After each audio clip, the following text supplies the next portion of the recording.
G'day, this is Jake from Polaris here to talk about Froth Fury. Hell yeah. Good morning, Jake. How you doing today, brother? Yeah, good, thank you, mate. Thanks so much. Thanks for having me. My pleasure. So we are here indeed to talk about Froth and Fury Festival 2026, where Yep. Polaris are headlining next year on January the 24th in Perth and January the 31st in Adelaide. So firstly, congratulations, bro. It's a big, big achievement. Thank you so much. Really appreciate it. Yeah, no, we're absolutely stoked to be headlining the fests. Just to be at the stage to be doing anything like that at this point is really awesome for us. So yeah, very, very excited. And it's probably one of the most diverse festivals doing around at the moment. You got yourselves, there's Soulfly, Nail Bomb, Comeback Kid, Friends of the Rom, Lagwagon, like covers all the spectrums from punk through to metal. So are you a Yep. fan of Yep. the lineups or do you favour ones with more like for like bands? No, I grew up going to Soundwave, so that was all about hitting all of your kind of niches and the diversities of the kinds of different corners of the genre. I'd go and see bands that I wouldn't normally have been exposed to, just being in my own circles and listening to what I was listening to at the time. So I'm always really into a mixed build, mixed lineup. You just get to see some stuff that you wouldn't normally see, and it's always really exciting to see what people are like, what the chatter is about which band and what who people want to go watch and stuff like that. So yeah, we're collectively big fans of it.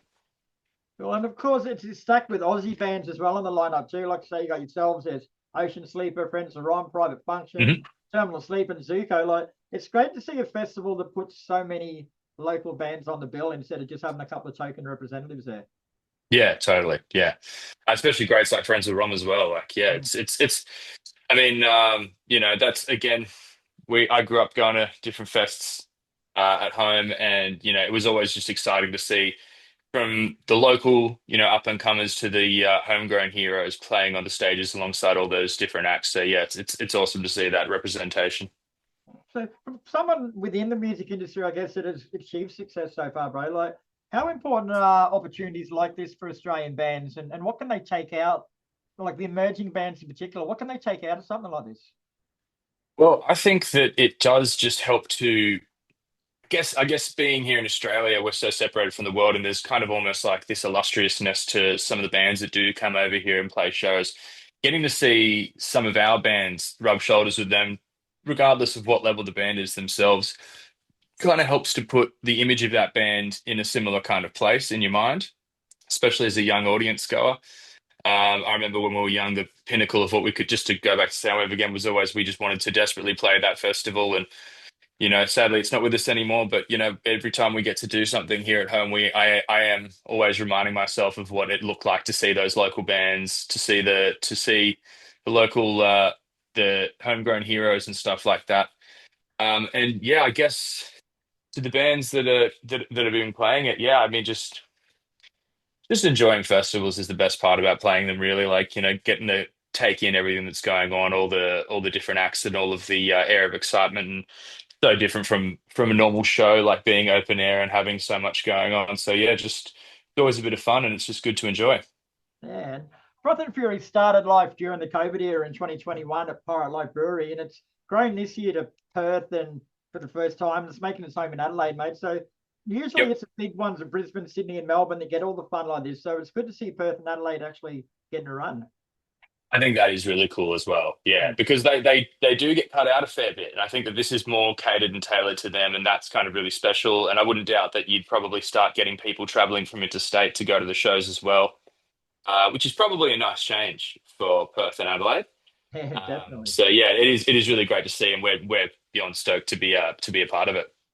And I think it's also a great idea to spread it over 2 weekends too, instead of jamming it both into one weekend. Like I think that's where other festivals have failed trying to take things over to Perth and Adelaide. Like they try Mm. to back it up too quick the next day, and things have just got too much for Well, Perth's like a different country, isn't it? It's them. you're flying quite a bit in the end. There's a bit of a time zone difference, and it actually between show days can be quite hectic.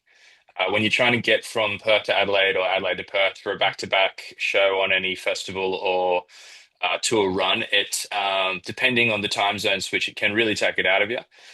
So it is a clever thing, and I think it's also just nice for everybody to be able to have that for all of the international acts to be able to have about a week in Australia to enjoy themselves as well. So I guess it kind of works out for everybody.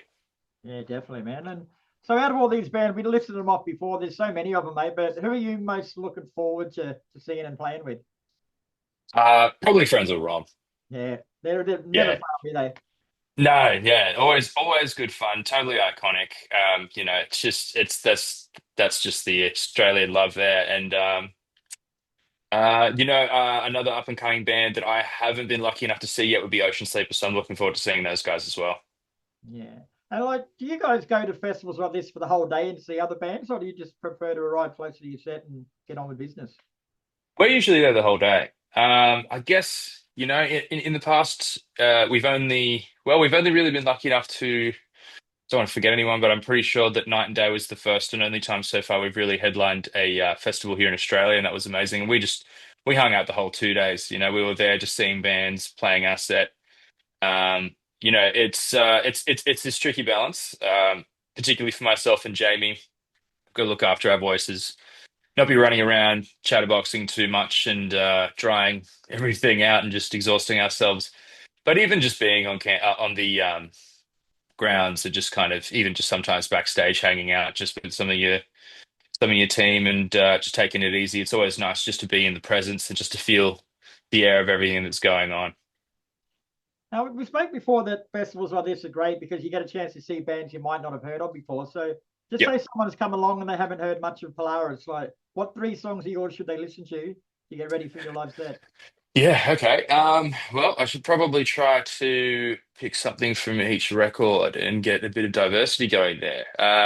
From the newest record, uh, I'd say Nightmare is maybe one of the better known songs. It's done really well for us. We personally love playing it a lot. And the crowd seems to really get into that one, which is exciting. Um, Masochist is a bit of a different kind of vibe, more of a get on the shoulders, crowd surf, chant the lyrics, and then from that first record, The Remedy still seems to be a burner. We put that song out now the end of 2017, and yeah, we it hasn't left our set since. Wow. So we love playing it, and seems like crowds still love to hear it. So yeah, those are three songs from across the eras for you. Nice. Now, Polaris are well known all over the world for your electrifying live shows, mate, but how much planning and practice goes into what we see up there for an hour or so on stage? Well, it's very dependent on what we're able to put in at the time. We always try to make sure that we get as much practice as we can get in, but we also regiment. We've got production days that we put on, so that's when we'll hire out a space, get the team together with us. From Lance, our sound guy, to Callum doing lights, to basically a show rehearsal of sorts. We might do that for a couple of days, make sure everything gear wise is all up to speed, everything's all running properly as it should, make sure everybody that's working the stage with us knows how the set's going to run, any cues and things like that. If there is any additional production, making sure that we all know when not to be at the front of the stage when the pyro goes off. And we'll just try to, you do eventually have situations where you're running out of maybe an overseas tour and you don't get as much time as you'd like. And we tend to just have to remind ourselves, hey, we've done this before, just, do what you normally do and don't overthink it. But whenever we can, we prefer to have a bit of preparation, not just for ourselves, but to make sure that the team is up to speed on everything. And yeah, it's always good to go out and play a show to a crowd and feel like you've got that show nailed before you even get out on the stage. Now, you guys have been pretty busy since the release of your last album, Fatalism. You've pretty much played all over the world, bro. So, how are the shows? Like, how do the overseas people accept you guys? It's been amazing. Yeah, that that record has done what the last two have done for us, which is essentially exceeded our expectations. We always put all that we can into album writing, but it's always another gamble every time you put out a record. Will the fans appreciate it? Will they like it as much as the last one? Are we doing more? Are we doing something different? Are we writing songs that we're excited to play? And luckily, so far, every time we put out a record, we're often trying our best to play as many of the new tracks as we can while balancing out the set with some of the older ones because we tend to get excited by playing these new songs that we have written. Uh, we've had an amazing time over in the States recently, and in particular, Europe has just been completely unreal for us. We had an amazing support tour last year with Beartooth, which was quite inspiring. Oh, right. We've He's been an lucky enough to do a amazing, lot of headlining recently, amazing and person, isn't he? Caleb. He's an amazing. he's unbelievable, and he's not just a great guy, but he's really has that performer's kind of say aura to him. He loves what he does. I don't think he's the kind of guy that'd bother doing it if he didn't love it quite as much Yeah. as he does, and it's quite contagious to see.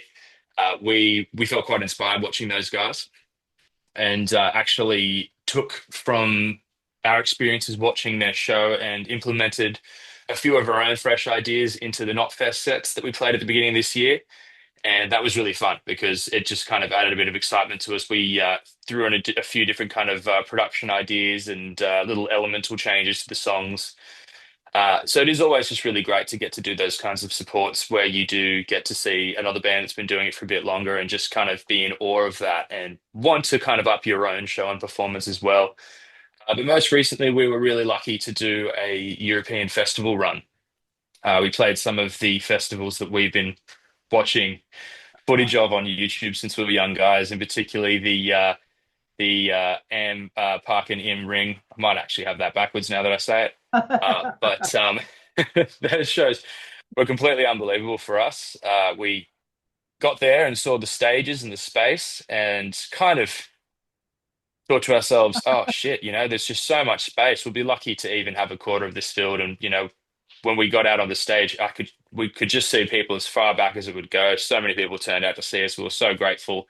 But more than that, we felt like we really put on shows that we were really proud of, shows that we hoped and felt measured up to the prestige of what we were doing there.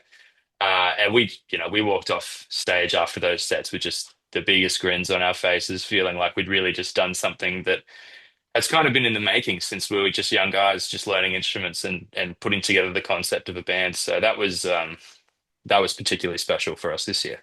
Yeah, good on you, bro. Well deserved too, my friend. Thank Well, you. so speaking of fatalism, can I ask if you've started work on the follow-up yet, or have you been too busy touring? Oh, we are right into it actually.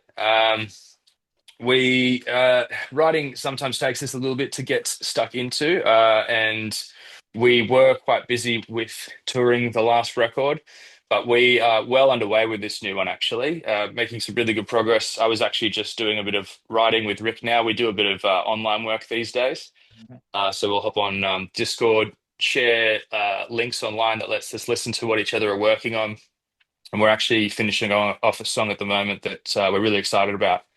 And then on Sunday, we'll be going away. We actually like to book ourselves Airbnbs just around New South Wales. We'll go away for about a week's time.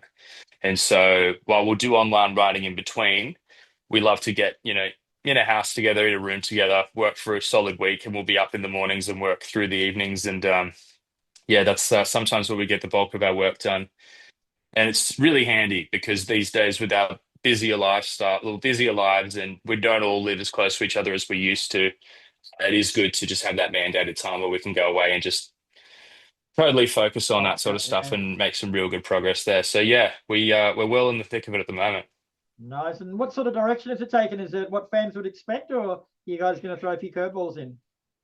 I'd like to think that there's at least one or two curveballs per album. We always we always try to move outwards as opposed to any one direction. We've got our core sound, but we've always, on every record, we're always looking to write something heavier than we've written previously. We tend to write something that goes down the melodic line sometimes more than we have in the past as well. I'd say that our core sound is made up of a few different aspects. And on the last record, I think we deliberately, based on the experiences we were going through at the time and based on just how everything felt during the lockdown period, which Fatalism was written during, we kind of leaned into a slightly gloomier, slightly darker, heavier kind of vibe.